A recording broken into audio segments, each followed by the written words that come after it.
T20 news కి స్వాగతం. ముందుగా హెడ్లైన్స్. మంత్రిగా బాధ్యతలు తీసుకున్న తర్వాత తాను అనేక శాఖ అధికారులతో సమీక్షలు చేశానని డిప్యూటీ సీఎం పవన్ వెల్లడి. కూటమి ప్రభుత్వం రాష్ట్రంలోని పంచాయతీలను ప్రజలతో ప్రత్యక్షంగా ఎన్నుకునే సర్పంచుల వ్యవస్థను బలోపేతం చేసే దిశగా అడుగులు వేస్తుందని వ్యాఖ్య. నగరంలో వాగ్దాన్ అవేర్నెస్ కార్యక్రమంలో పాల్గొన్న హోంమంత్రి వంగలపూడి అనిత. సైబర్ నేరాలకు అడ్డుకట్ట వేసేందుకు ప్రభుత్వం తగిన చర్యలు తీసుకుంటుందని వెల్లడి. ప్రతి జిల్లాల్లో సైబర్ సెల్ ఏర్పాటు చేస్తామని ప్రకటన.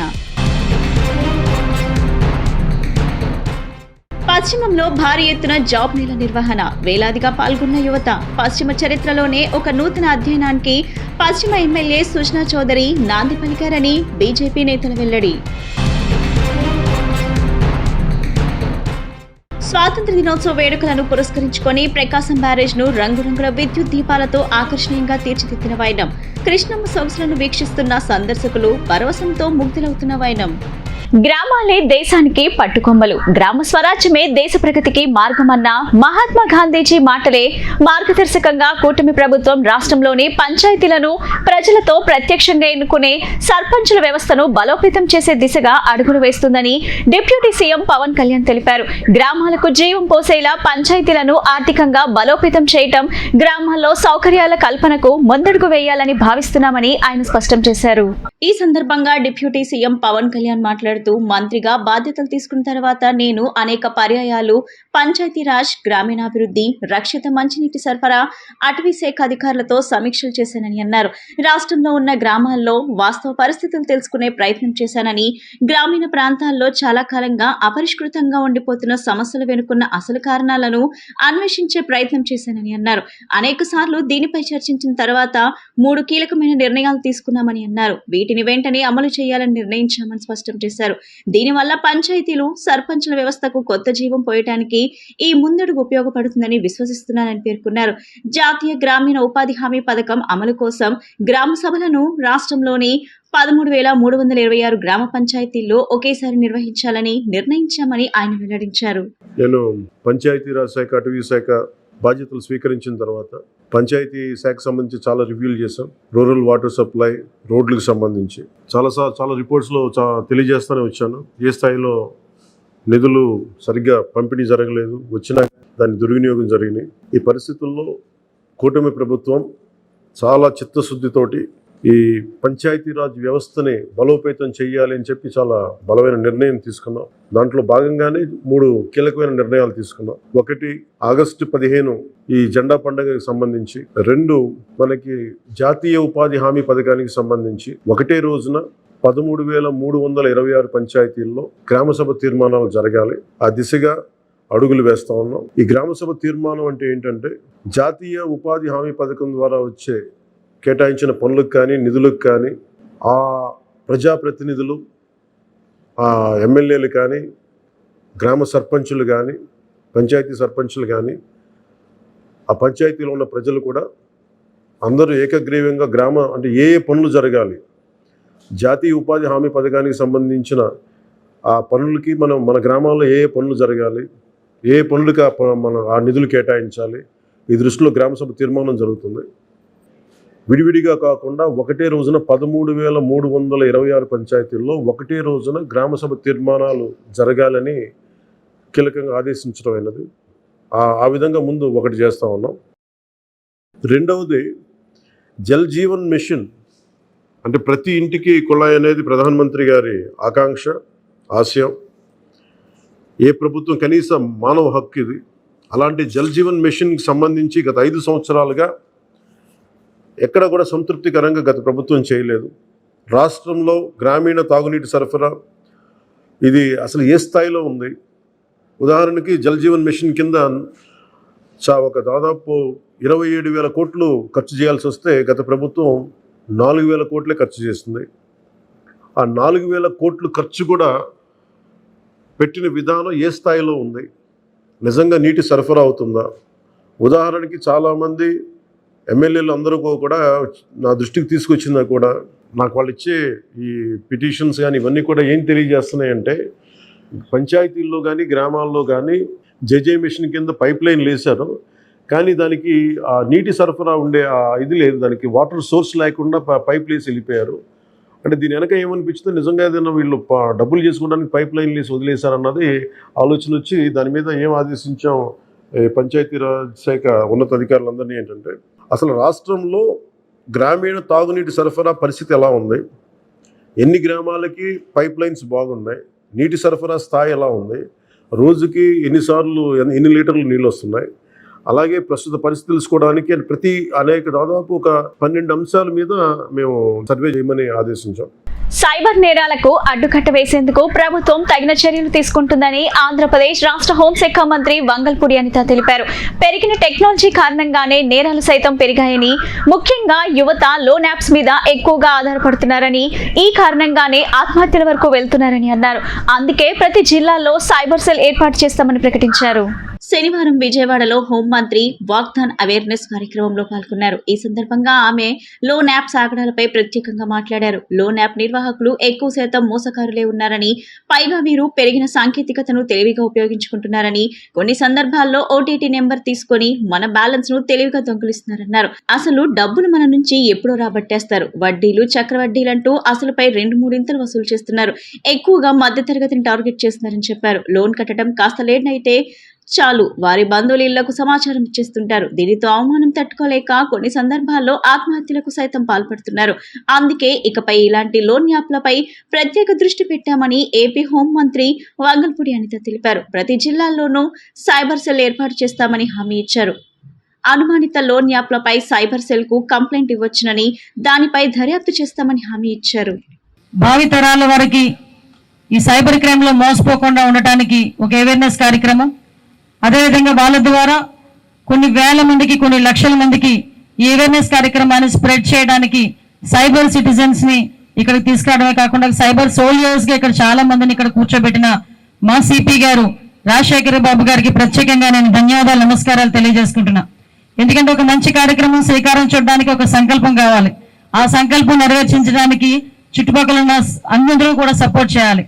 ఈరోజు సిపి గారికి సపోర్ట్ చేసిన మా పోలీస్ కుటుంబ సభ్యులందరికీ కూడా పేరు పేరున నేను ధన్యవాదాలు, నమస్కారాలు తెలియజేసుకుంటూ ఈరోజు ఈ కార్యక్రమానికి ముఖ్య అతిథులుగా విచ్చేసిన పెద్దలు సోదరులు బండవమ్మ గారికి, సోదరులు గద్దె రామ్మోహన్ రావు గారికి, అదేవిధంగా కలెక్టర్ సోదరి మన సృజన గారికి, అదేవిధంగా కమిషనర్ గారికి, అదేవిధంగా డిసిపిస్ వేదికలు నిర్వహించిన డిపిసిపిలందరికీ, గౌతమ్ శాలి గారికి, హరికృష్ణ గారికి, చక్రవర్తి గారికి, రాణి గారికి అందరికీ కూడా పేరు పేరున ధన్యవాదాలు, నమస్కారాలు తెలియజేసుకుంటూ ఈ కార్యక్రమానికి విచ్చేసిన అందరికీ కూడా, ముఖ్యంగా పిల్లలందరికీ కూడా, విద్యార్థులందరికీ కూడా పేరు పేరున ధన్యవాదాలు, నమస్కారాలు. టెక్నాలజీ పెరుగుతుంది, మనుషుల మధ్యలో అనుబంధాలు, ఆప్యాయతలు పెరుగుతున్నాయో తగ్గుతున్నాయో మీ అందరికీ తెలుసు. కానీ కమ్యూనికేషన్ అన్నది ఎంత స్పీడ్గా ముందుకెళ్తుందో మనందరికీ తెలుసు. అయితే పెరుగుతున్న టెక్నాలజీ దృష్ట్యా అది మనకు ఉపయోగపడాలి. కానీ రోజు రోజుకి పెరుగుతున్న టెక్నాలజీ అది కొత్త పుంతలు తొక్కి ఓవరాల్ గా చెప్పాలంటే మన మనుగడకే ప్రశ్నార్థకంగా మారే పరిస్థితి ఈరోజు రాకూడదు అనే ఒకే ఒక ఉద్దేశంతో ఈరోజు ఈ కార్యక్రమాన్ని ఏర్పాటు చేయడం జరిగింది. ఒకసారి హోమ్ మినిస్టర్ గా బాధ్యతలు తీసుకున్న తర్వాత ఈ సైబర్ క్రైమ్ గురించి చూస్తూ ఉంటే సుమారుగా ఈ 4 నెలల్లో దగ్గర 1,1730 కోట్ల రూపాయలు ఓన్లీ సైబర్ క్రైమ్ లోనే చేతులు మారిని పోయినాయి అనే సంగతి తెలిస్తే నిజంగా ఆశ్చర్యం అనిపించింది. 4 months గ్యాప్ లోనే మొత్తం ఇండియా లెవెల్లో. అంటే ఒక అవేర్నెస్ ప్రోగ్రామ్స్ ఉన్నాయి, సైబర్ క్రైమ్ కోఆర్డినేషన్ సెంటర్స్ ఉన్నాయి, 1930 కాల్ సెంటర్ నెంబర్ ఉంది. ఇవన్నీ ఉండి కూడా పోనీ ఎవరో చిన్నపిల్లలు లేకపోతే చదువులేని వాళ్ళు ఈ సైబర్ క్రైమ్ లో ఇన్వాల్వ్ అవుతున్నారు, లేకపోతే వాళ్ళు బారిన పడుతున్నారు అన్నది కాకుండా పెద్ద పెద్ద doctors, IPS officers, IAS officers ఈ సైబర్ క్రైమ్ బారిన పడడం అనేది చూస్తూ ఉంటే ఇది ఎంత మేరకు పెరిగిపోయిందో మనందరం కూడా అర్థం చేసుకోవచ్చు. అంటే సుమారుగా 24% ఈ రోజు సైబర్ క్రైమ్ రేట్ పెరిగిందంటే మనందరం కూడా ఎంత అలర్ట్ గా ఉండాలో మనందరికీ తెలుసుకోవాలి. ఈ రోజు పిల్లలందరూ ఉన్నారు, ప్రతి ఒక్కరి చేతిలోని మొబైల్, స్మార్ట్ ఫోన్ ఉంటుంది. స్మార్ట్ ఫోన్ లేకుండా ఏమో ఇంట్లోని పెట్టుకున్న పర్స్ అయినా తీసుకెళ్తామో తెలియదు, కానీ మొబైల్ మాత్రం ఉంటుంది. పర్సులు పెట్టుకోవడం మర్చిపోయారు, ఎందుకంటే phone pay, Google pay, everything in phone. మనం మామూలుగా మాట్లాడుతుంటే ఏదైనా అడిగేటప్పుడు నీ ఐడి నెంబర్ ఎంత, ఈ నెంబర్ అదేం కాదు, నీ పేరేంటి కాదు, నీ ఫేస్బుక్ ఐడి ఏంటి, ఫేస్బుక్ లేదా, టెక్స్ట్ బుక్ లేకపోయినా అంత ఆశ్చర్యపోం, కానీ ఫేస్బుక్ లేకపోతే మాత్రం చాలా ఆశ్చర్యపోయే పరిస్థితులు ఈరోజు ఉన్నాయి. ఒక పక్క ఫేస్బుక్, ఒక పక్క ఇన్స్టా, ఒక పక్క స్నాప్చాట్, ఒక పక్క ShareChat, Twitter, at the same time మళ్ళీ మనకి టెలిగ్రామ్, ఎన్ని యాప్స్ ఉన్నాయంటే మనకి కమ్యూనికేషన్ పెంచుకోవటానికి, అట్ ద సేమ్ టైం మనల్ని మనం ముంచుకోవటానికి కూడా. అంటే అన్ని యాప్స్ నుంచి మన తాలూకు ఇన్ఫర్మేషన్ ని మనమే ఇంకొకరు బయటకు పెడుతున్నాం. విజయవాడ పశ్చిమ చరిత్రలోనే ఒక నూతన అధ్యయనానికి పశ్చిమ ఎమ్మెల్యే సుష్నా చౌదరి నాంది పలికారని బీజేపీ ఎన్టీఆర్ జిల్లా అధ్యక్షులు అడ్డూరి శ్రీరామ్ అన్నారు. రానున్న రోజుల్లో మరిన్ని జాబ్ మేళా కార్యక్రమాలను నిర్వహించి నిరుద్యోగం లేని యువతగా పశ్చిమ నియోజకవర్గాన్ని తీర్చిదిద్దుతారని ఆశాభావం వ్యక్తం చేశారు.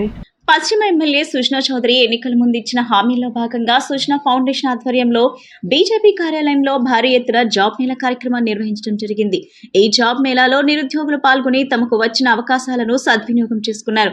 ఈ సందర్భంగా బీజేపీ ఎన్టీఆర్ జిల్లా అధ్యక్షులు అడ్డూరి శ్రీరామ్ మాట్లాడుతూ ఎన్నికల ముందు ఎమ్మెల్యే సుష్నా చౌదరి ప్రచారంలో యువకులు నిరుద్యోగ తల్లిదండ్రులు ఉపాధి అవకాశాలు ఇవ్వమని కోరారని, ఇప్పుడు ఆ హామీని సుష్నా చౌదరి నిలబెట్టుకున్నారని తెలిపారు. దాదాపుగా నెల రోజుల పాటు జాతీయ అంతర్జాతీయ కంపెనీలతో చర్చలు జరిపి విజయవాడ నగరంలో ఎన్నడూ లేని విధంగా ఈ రోజు పెద్ద ఎత్తున పశ్చిమ నియోజకవర్గంలో భారీ ఎత్తున జాబ్ మేళా కార్యక్రమాన్ని నిర్వహించినట్లు తెలిపారు. గత ప్రభుత్వంలో ఉపాధి లేక నిరుద్యోగులు అల్లాడిపోయారని తెలిపారు.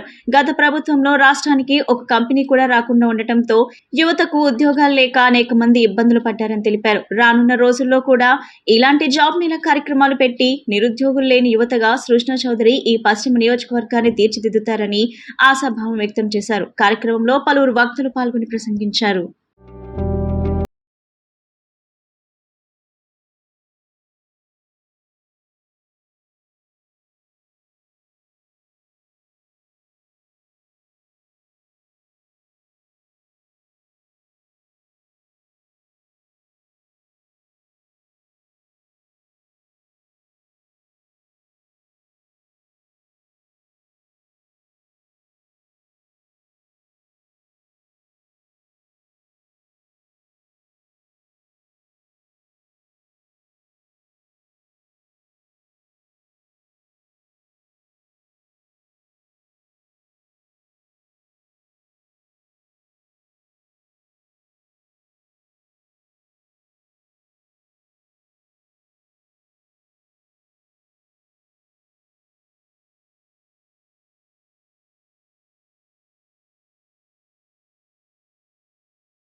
పశ్చిమ నియోజకవర్గంలో సుజనా చౌదరి గారు ఎన్నికల ప్రచారంలో భాగంగా పర్యటన చేస్తున్న నేపథ్యంలో అనేక మంది తల్లిదండ్రులు కావచ్చు, విద్యార్థులు కావచ్చు, మాకు ఉద్యోగాలు లేవు, మాకు ఉద్యోగ అవకాశాలు కల్పించండి అని అనేక మంది, వేలాది మంది ఆనాడు సుజనా చౌదరి గారికి విజ్ఞప్తి చేసుకున్న నేపథ్యంలో సుజనా ఫౌండేషన్ ద్వారా మన ప్రీతమ నాయకులు సుజనా చౌదరి గారు యువతకు ఉద్యోగ అవకాశాలు కల్పించాలని నెల రోజుల పాటు అనేక కంపెనీలతోని చర్చలు జరిపి దాదాపు 34 కంపెనీలతోని జాతీయ అంతర్జాతీయ కంపెనీలతోని చర్చలు జరిపి ఈరోజు పెద్ద ఎత్తున పశ్చిమ నియోజకవర్గ చరిత్రలోని విజయవాడ నగర చరిత్రలో ఎన్నడూ లేని విధంగా పెద్ద ఎత్తున ఈ యొక్క జాబ్ మేళాని చేపట్టడం జరుగుతూ ఉంది.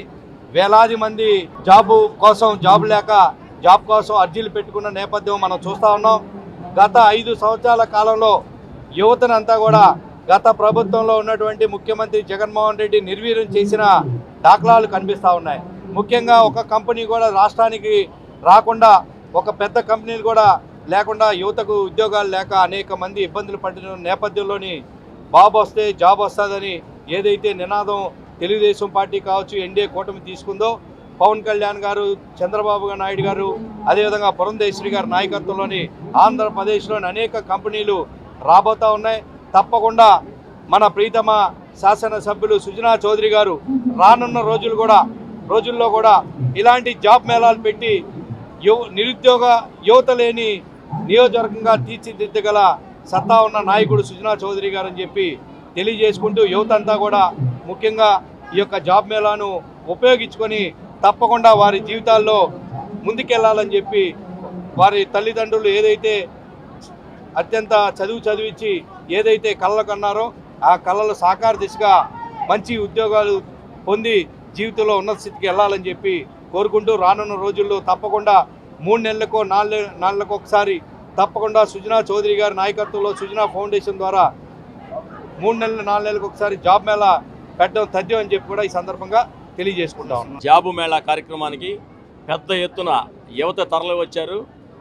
ఎన్నికల భాగంలో ఉద్యోగ అవకాశాలు ఇప్పిస్తానని ఆ రోజు ప్రమాణం చేశారు.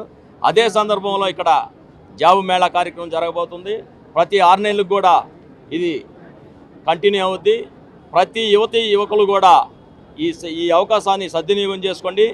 గత ప్రభుత్వంలో జాబ్ ఇస్తానని మోసం చేసిన జగన్మోహన్ రెడ్డి విజయవాడ నగరంలో కాదు ఆంధ్రప్రదేశ్లో ఎవరికి కూడా ఒక ఉద్యోగం అవకాశాలు ఇవ్వకుండా గంజాయికి బానిస చేశాడు యువతను అందరినీ కూడా.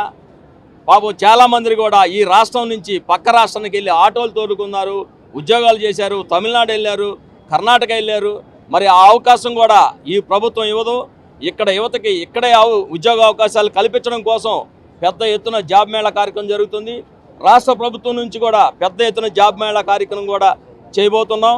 ఈ కార్యక్రమానికి సుజనా చౌదరి గారు ప్రత్యేక ఒక శ్రద్ధ తీసుకొని యువతని పక్కదోవ పట్టనివ్వకుండా ఈ కార్యక్రమం నిర్వహిస్తున్నారు. ప్రతి 6 నెలలకు కూడా జాబ్ మేళా కార్యక్రమం జరుగుతుందని ఈ సందర్భంగా తెలియజేస్తున్నాను. ఈరోజు చాలా శుభదినం. ఏదైతే వెస్ట్ కాన్స్టిట్యున్సీ పశ్చిమ నియోజకవర్గంలో విద్యుత్ దీపాలతో ప్రకాశం బ్యారేజ్ శోభాయమానంగా కాంతులీనుతూ వీక్షకులను ఆకట్టుకుంటుంది. బ్యారేజ్ పిల్లర్లకు అమర్చిన రంగురంగుల విద్యుత్ దీపాల కాంతుల్లో పరవళ్లు తొక్కుతూ ప్రవహిస్తున్న కృష్ణమ్మ సొగసులను వీక్షిస్తున్న సందర్శకులు పరవశంతో ముగ్ధులవుతున్నారు. స్వాతంత్ర దినోత్సవ వేడుకలను పురస్కరించుకొని ప్రకాశం బ్యారేజ్ ను రంగురంగుల విద్యుత్ దీపాలతో ఆకర్షణీయంగా తీర్చిదిద్దారు. దీంతో విద్యుత్ దీపకాంతులతో ప్రకాశం బ్యారేజ్ శోభయమానంగా కనువిందు చేస్తూ సందర్శకులను విశేషంగా ఆకట్టుకుంది. మరోవైపు విస్తారంగా కురుస్తున్న వర్షాల కారణంగా ఎగువ ప్రాంతాల నుండి వచ్చి చేరుతున్న వరద నీటితో నిండుకుండల జలకలతో కృష్ణమ్మ కలకలలాడుతుంది. దీనికి తోడు బ్యారేజ్ పిల్లర్లకు అమర్చిన రంగురంగుల విద్యుత్ దీపాల కాంతుల్లో పరవళ్లు తొక్కుతూ ప్రవహిస్తున్న కృష్ణమ్మ సొగసులను వీక్షిస్తున్న సందర్శకులు పరవశం ముక్తులవుతున్నారు. స్థానిక ప్రజలతో పాటు వివిధ ప్రాంతాల నుండి దుర్గమ్మ దర్శనార్థం విజయవాడ వచ్చే అశేష భక్తులు సైతం ఇంద్రధనుస్సును చీరగా కట్టుకున్న రీతిగా రంగురంగుల దీపకాంతులతో వెలుగొందుతున్న కృష్ణమ్మను చూసి సంబరపడిపోతున్నారు.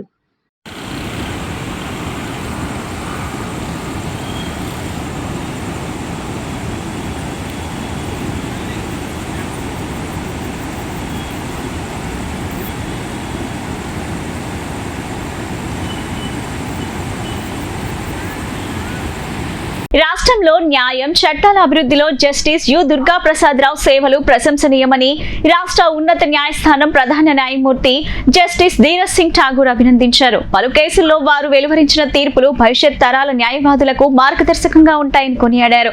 న్యాయ వ్యవస్థపై వారికి ఉన్న అపార పరిజ్ఞానం, అనుభవం రాష్ట్రంలో న్యాయం చట్టాల అభివృద్ధికి ఎంతగానో దోహదపడుతుందని, పలు కేసుల్లో వారు వెలువరించిన తీర్పులు భవిష్యత్ తరాల న్యాయవాదులకు మార్గదర్శకంగా ఉంటాయన్నారు.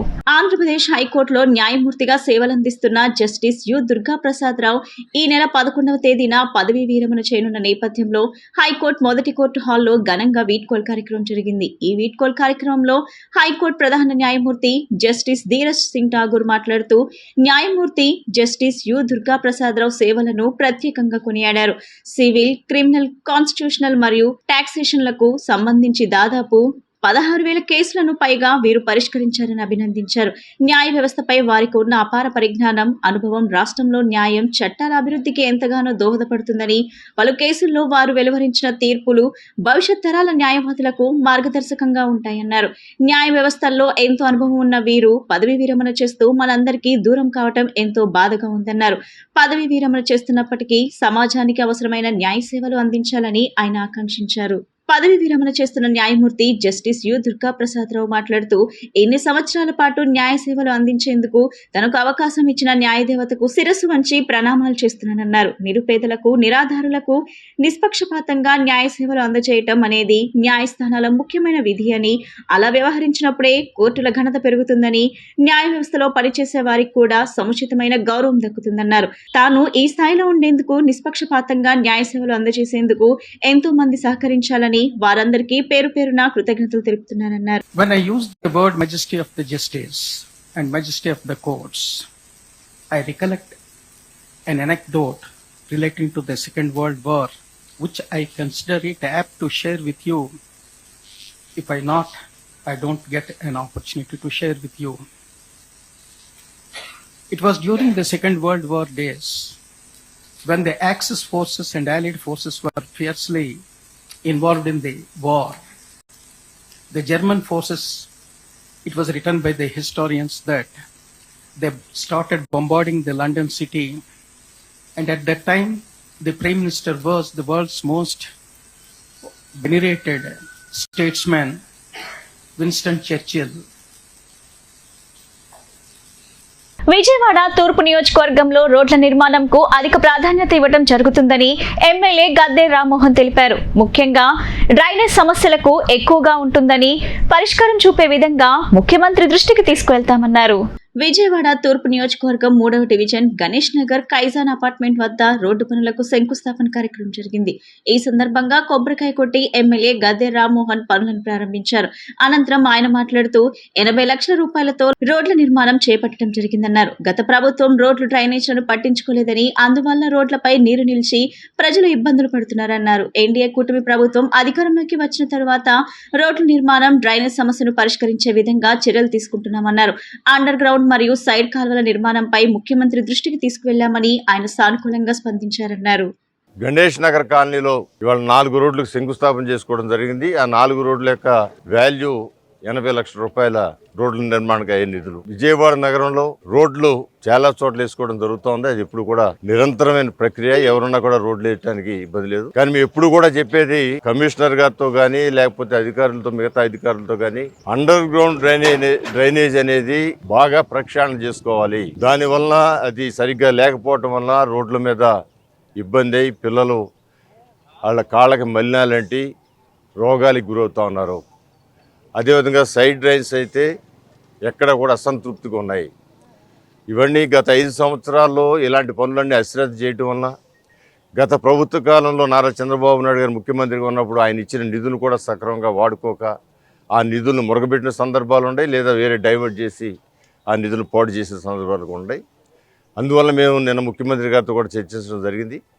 దీనికి under ground drainage, side drains ఈ రెండూ కూడా పూర్తిగా ప్రక్షాళన చేసినప్పుడే మనం అనుకున్న విజయవాడ నగరం స్వచ్ఛ నగరంగా ఇది రూపుదిద్దుకుంటుంది. ఇప్పటికే విజయవాడ నగరం అనేక రకాలుగా అభివృద్ధి చెందుతోంది. ఇప్పుడు రాజధాని పేరు వచ్చిన తర్వాత మరింత అభివృద్ధి చెందడానికి, దానికి సహకరించడానికి కూడా ముఖ్యమంత్రి గారు సిద్ధంగా ఉన్నారు.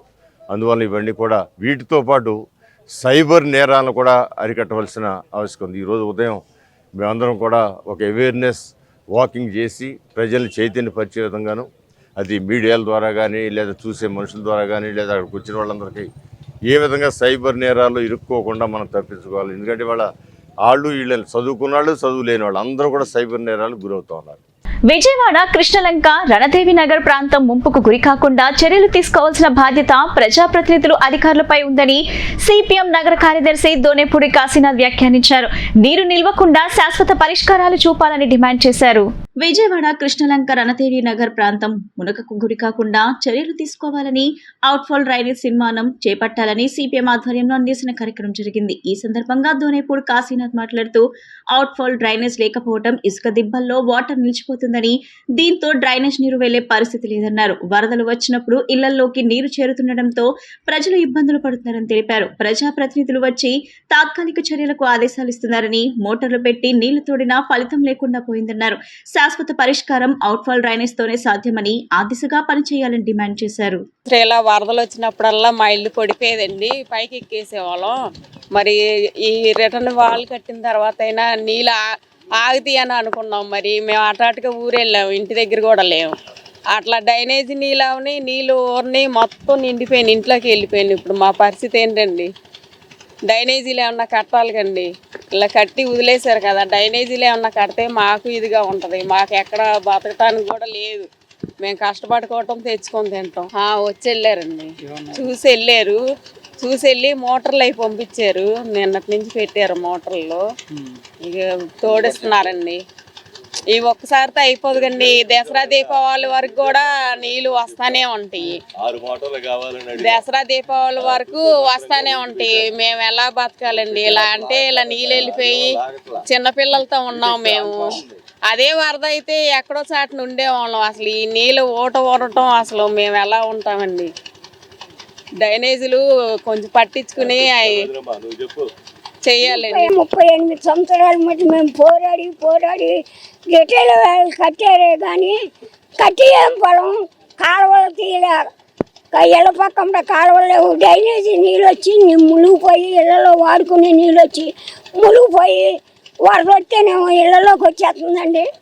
మెట్లు వరకు ఎక్కినాయి. ఇదే కిష్టొస్తే బాగా కిష్టొస్తే మేము పైకెక్కి పైన రోడ్ల మీద కూర్చుని వాళ్ళవి.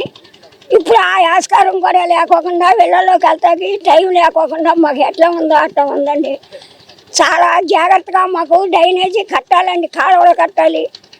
మాకు నిర్మించిన పనులు అన్ని తయారు చేయాలండి. మాకు పార్లమెంట్ లో ప్రవేశపెట్టిన వివాదాస్పద వాక్ చట్టంతో ముస్లిం సమాజానికి తీరని నష్టం వాటిల్లుతుందని టీడీపీ రాష్ట్ర మైనార్టీ సెల్ ప్రధాన కార్యదర్శి మహ్మద్ ఫతాఫుల్లా ఆవేదన వ్యక్తం చేశారు. వాక్బోర్డ్ బిల్ ని టీడీపీ స్వాగతిస్తుందని, కానీ బిల్ పై ముస్లిం పెద్దలతో చర్చించాలని అన్నారు. చర్చలు జరిపిన తరువాతే బిల్ పార్లమెంట్ లో ప్రవేశపెట్టాలని కోరారు.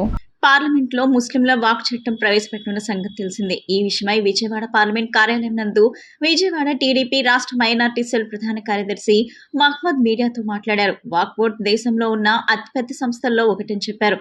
వాక్ అంటే దానం, ముస్లింల పేదల కోసం, మహిళల కోసం, ముస్లింల అభివృద్ధి కోసం అప్పటి పెద్దలు ఏర్పాటు చేశారని గుర్తు చేశారు. వాక్ బోర్డ్ చట్టాన్ని మళ్లీ పార్లమెంట్ కి పంపించాలని టీడీపీ కోరుతుందన్నారు. ఏమైనా చట్టాలు చేసేటప్పుడు వాటి పటిష్టతకు దెబ్బతినకుండా చూడాలని, కానీ వాక్ బోర్డ్ నిర్వీర్యం చేసే విధంగా ప్రయత్నం జరుగుతుందని ఆవేదన వ్యక్తం చేశారు. ఈ విధంగా ఉన్నది అని సీఎంకు తెలియపరచడం జరిగిందని, దానితో చంద్రబాబు ఆదేశాలతో ఎంపీలకు సూచనలు ఇచ్చారని తెలిపారు. గతంలో వాక్ ఆస్తుల వివాదాలు వస్తే వాక్ ట్రిబ్యునల్లో విచారించేవారని, ట్రిబ్యునల్ ఇచ్చిన తీర్పు ఫైనల్ అది కూడా తీసేశారని వాపోయారు. ఆస్తి కబ్జా చేసిన ట్రిబ్యునల్ తీర్పు తర్వాత 6 నెలల్లో స్వాధీనం చేసుకునే వీలును కూడా తీసేశారన్నారు. వాక్ బోర్డ్ బిల్ని టీడీపీ స్వాగతిస్తుందని, కానీ బిల్ పై ముస్లిం పెద్దలతో చర్చించాలని అన్నారు. చర్చలు జరిపిన తరువాతే బిల్ పార్లమెంట్ లో ప్రవేశపెట్టాలని కోరారు. వైసీపీ వాళ్ళు వ్యతిరేకం వ్యక్తం చేస్తున్నామన్నారని, వైసీపీ వాళ్ళు మీకు పార్లమెంట్ లో బలం ఉన్నప్పుడు ఎన్ఆర్సీని ఎందుకు వ్యతిరేకం వ్యక్తం చేయలేదని నిలదీశారు. ఎక్కడైతే ముస్లింలకు నష్టం జరుగుతుందో అక్కడ మేము పోరాటం చేస్తున్నామని స్పష్టం చేశారు. జరుగుతున్న పార్లమెంట్ సమావేశాల్లో ద వక్ఫ్ అమెండ్మెంట్ బిల్ 2024 అనేది ప్రవేశపెట్టడం జరిగింది. ఏ బిల్ అయినా అమెండ్మెంట్ అంటే సవరణల చట్టం ఏదైనా చేస్తే దేని గురించి చేస్తున్నారో ఆ సంస్థకు కానీ ఆ సమాజానికి కానీ బలం చేకూరే విధంగా ఉండాలని మేమైతే ప్రగాఢంగా నమ్ముతున్నాం. కానీ ఏ సవరణ చట్టమైనా ఆ సంస్థను నిర్వీర్యం చేసే విధంగా కానీ బలహీనపరిచే విధంగా కానీ ఉంటే మాత్రం ముస్లిం సమాజం కానీ, అలాగే ముస్లిం సమాజ అభ్యున్నతి కోసం పాటుపడే నారా చంద్రబాబు నాయుడు గారి తెలుగుదేశం పార్టీ కానీ దానికి సవరణలు చేయమని కోరుతుంది. అలాగే ఏదైతే ఈ చట్టం ప్రవేశపెట్టారో సవరణల చట్టం, అందులో చాలా విషయాలు వక్ఫ్ బోర్డును నిర్వీర్యం చేసే విధంగా, వక్ఫ్ బోర్డును బలహీనపరిచే విధంగా ఉన్నాయని తెలుసుకొని మనం జమాతే ఇస్లామీ సభ్యుల బృందంతో పార్లమెంట్కి వెళ్ళి మన పార్లమెంట్ సభ్యులు, విజయవాడ పార్లమెంట్ సభ్యులు కేసినేని శివనాథ్ చిన్ని గారిని అలాగే అమలాపురం పార్లమెంట్ సభ్యులు గంటి హరీష్ గారిని కలవడం జరిగింది. వారిద్దరూ ఇవన్నీ చూసి తెలుగుదేశం పార్టీ రీసెర్చ్ కమిటీని కూర్చోబెట్టి దీనిపై కూలంకషంగా చర్చించి నారా చంద్రబాబు నాయుడు గారికి మెసేజ్ ఇచ్చి ఈ విధంగా ఉందని, చంద్రబాబు నాయుడు గారి మెసేజ్ని అందుకొని మళ్ళీ వాళ్ళు పార్లమెంట్లో ఈ బిల్లును మేము స్వాగతిస్తున్నాం, కానీ దీనిని పార్లమెంట్ సబ్ కమిటీకి పంపాలని మన పార్లమెంట్ సభ్యులు హరీష్ గారు కోరటం జరిగింది. ఇందులో ముఖ్యమైనటువంటి దాదాపు 114 ఈ చట్టంలో ఉన్న సెక్షన్స్లో దాదాపు 30 నుంచి 44 సెక్షన్స్ అభ్యంతరకరంగా ఉన్నాయి. వక్ఫ్ బోర్డును బలం కాదు కదా బలహీనపరిచే విధంగా ఉన్నాయి. దీనిపై మనం సబ్ కమిటీకి పంపడం జరిగింది. ఆ సవరణలు ఏమిటంటే ముఖ్యంగా అన్నీ చర్చించలేము కాబట్టి నేను 5-6 చెప్తున్నాను. వక్ఫ్ బోర్డుకి ఒక విధంగా వక్ఫ్ బోర్డు దేశంలో ఉన్న 3 అతిపెద్ద సంస్థలో ఒక సంస్థ. మిలిటరీ, రైల్వే, తర్వాత అతిపెద్ద భూములు ఉన్న సంస్థ, ఆస్తి ఉన్న సంస్థ ఏదైనా ఉందంటే అది భారతదేశం వక్ఫ్ బోర్డు. దీనికి సర్వే కమిషనర్ ఒకటి ఉంటాడు, ఒక కమిషన్ ఉంటుంది. ఆ కమిషన్ ఎక్కడైనా తగాదాలు వచ్చినా, ఈ భూమి ఎవరిదనేది అనుమానాలు వచ్చినా ఆ కమిటీ సర్వే చేసి ప్రభుత్వానికి నివేదిక అందిస్తుంది. అలాగే 10 సంవత్సరాలకి ఒకసారి ఆ కమిటీ సర్వే చేసి ప్రభుత్వ దృష్టిలో పెట్టి గజెట్ చేస్తుంది వక్ఫ్ బోర్డు ఆస్తులని.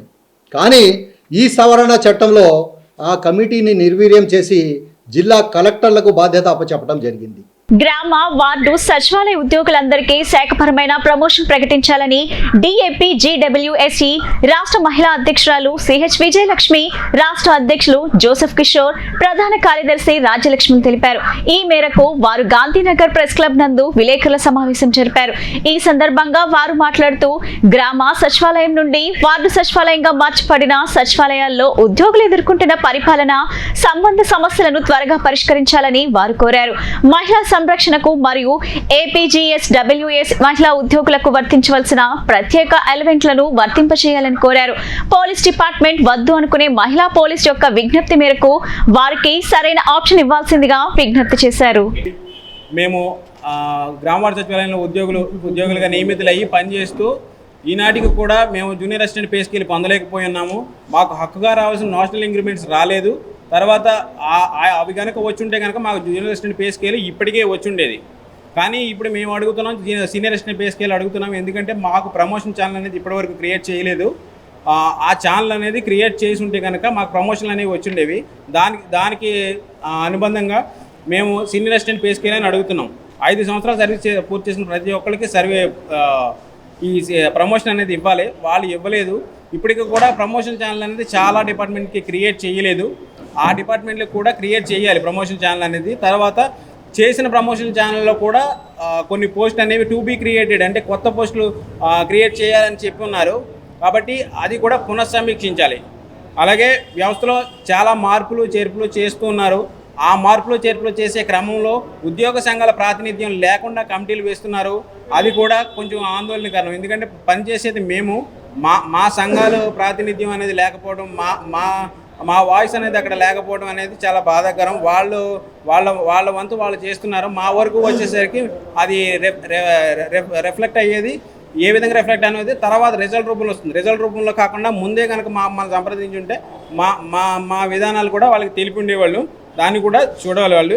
అలాగే సీఎం గారికి చాలా ధన్యవాదాలు తెలియజేసుకుంటున్నామండి. ఎందుకంటే స్నేహపూర్తి వాతావరణంలో చిరుద్యోగుల చేత పని చేయించుకోమని చెప్పి ఉన్నారు. అదే విధానాన్ని రాష్ట్రమంతా అమలు చేయాలని కోరుతున్నాము. రాష్ట్ర అభివృద్ధిలో, మానవాభివృద్ధిలో కీలక పాత్ర పోషించే అక్షరాస్యత అభివృద్ధిలో ఆంధ్రప్రదేశ్ అట్టడుగు స్థానంలో ఉందని, దీనిని అభివృద్ధి చేయడానికి గత వైసీపీ ప్రభుత్వం ఎటువంటి చర్యలు చేపట్టకపోగా సీఎం సలహాదారుల సిఫార్సు మేరకు కేవలం వారి సామాజిక వర్గానికి చెందిన అనర్హులని వయోజన విద్యాశాఖల నిబంధనలకు విరుద్ధంగా నియమించడానికి ఖండిస్తూ తక్షణమే వారి నియామకాలను రద్దు చేయాలని డిమాండ్ చేశారు. ఈ మేరకు ఆయన గాంధీనగర్ ప్రెస్ క్లబ్ నందు విలేకరుల సమావేశంలో మాట్లాడారు. గత ప్రభుత్వం రాష్ట్ర బడ్జెట్ లో ఒక పైసా కూడా కేటాయించకుండా వయోజన విద్యాశాఖను పూర్తి స్థాయిలో నిర్వీర్యం చేసిందని పేర్కొన్నారు. గత 3 సంవత్సరాలుగా పైగా అర్హులకు పదోన్నతి కల్పించకుండా గత ప్రభుత్వం తాత్పర్యం చేసిందని, వెంటనే అర్హులకు పదోన్నతి కల్పించాలని కోరారు. కొత్తగా ఏర్పడిన ప్రతి జిల్లాకు ప్రస్తుతం ఉన్న ఉద్యోగులకు పదోన్నతులు కల్పించి జిల్లా అధికారులుగా నియమించాలని కోరారు. వార్తలు ముగించే ముందు ముఖ్యాంశాలు మరోసారి.